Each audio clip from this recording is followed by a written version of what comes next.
سنا ہے کعبے پر پہلی نظر پڑتے ہی جو دعا مانگی جائے وہ قبول ہوتی ہے۔ اے اللہ ہمیں بھی وہ لمحہ نصیب کر دے۔ پردہ رکھنا سیکھیں جیسے اللہ نے ہمارے گناہوں کا پردہ رکھا ہوا ہے۔ قبروں پہ پاؤں رکھنے سے ڈرنے والے لوگ زندہ لوگوں کے دلوں پر کیسے پاؤں رکھ جاتے ہیں؟ محبت یہ تو نہیں کہ ایک دوسرے کو ذہنی مریض بنا دیا جائے، محبت تو ایک دوسرے کی تھکاوٹیں سمیٹ لینے کا نام ہے۔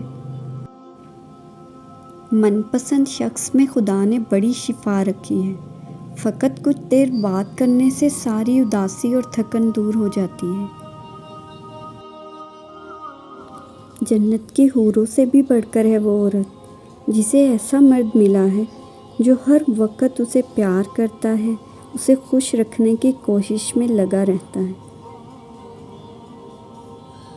جھگڑے اس لیے بھی ختم نہیں ہوتے کیونکہ ہم جھگڑوں کو جھگڑوں سے ختم کرنے کی کوشش کرتے ہیں۔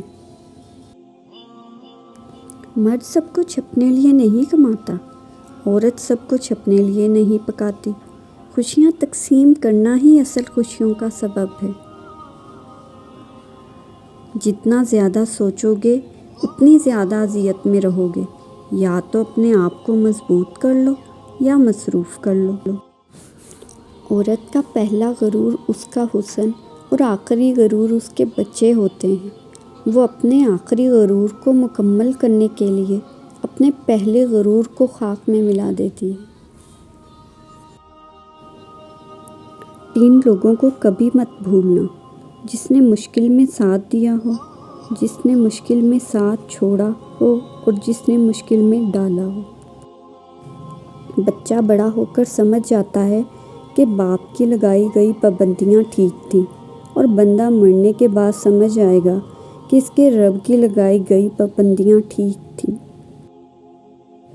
جتنے سجدے جوانی میں کر سکتے ہو کر لو، کیونکہ میں نے بڑھاپے میں لوگوں کو اکثر سجدے کے بغیر نماز پڑھتے دیکھا ہے۔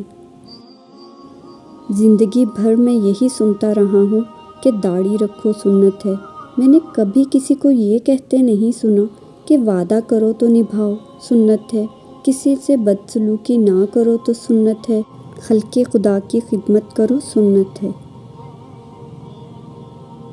مرد عورت پر پابندی اس لیے نہیں لگاتا کہ اسے عورت پر اعتبار نہیں، بلکہ اس لیے لگاتا ہے کیونکہ اسے دوسرے مردوں پر اعتبار نہیں۔ حضرت علی نے فرمایا، جس گھر کی خواتین میں سے کسی کا نام فاطمہ ہو، اس گھر میں فقر و مفلسی داخل نہیں ہوتی۔ ماں اور بیوی دونوں ہی عزت و احترام کی حقدار ہیں، کیونکہ ایک آپ کو دنیا میں لائی اور دوسری ساری دنیا چھوڑ کر آپ کے پاس آ گئی۔ بہت انمول ہیں وہ لوگ جن سے محبت کی جائے اور وہ اس محبت کا رخ اللہ کی طرف موڑ دیں۔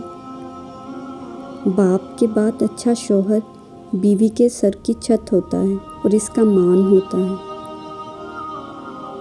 کسی کی دعاؤں میں رہنا ہی محبت کی انتہا ہے۔ جو زیادتی یہ سوچ کر کی جاتی ہے کہ کوئی میرا کیا بگاڑ سکتا ہے، تو پھر ایسے معاملات رب کے دربار میں بڑی جلدی پہنچ جاتے ہیں۔ بعض اوقات ہم صحیح ہوتے ہوئے بھی صفائیاں دیتے ہیں کیونکہ ہم اس تعلق کو کھونا نہیں چاہتے۔ صرف اپنا خیال رکھنا تھا، یہ بھی نہ ہو سکا ہم سے، اور پھر میں نے وہاں صبر کر لیا جہاں لوگوں کے لہجوں میں بیزاری دیکھی۔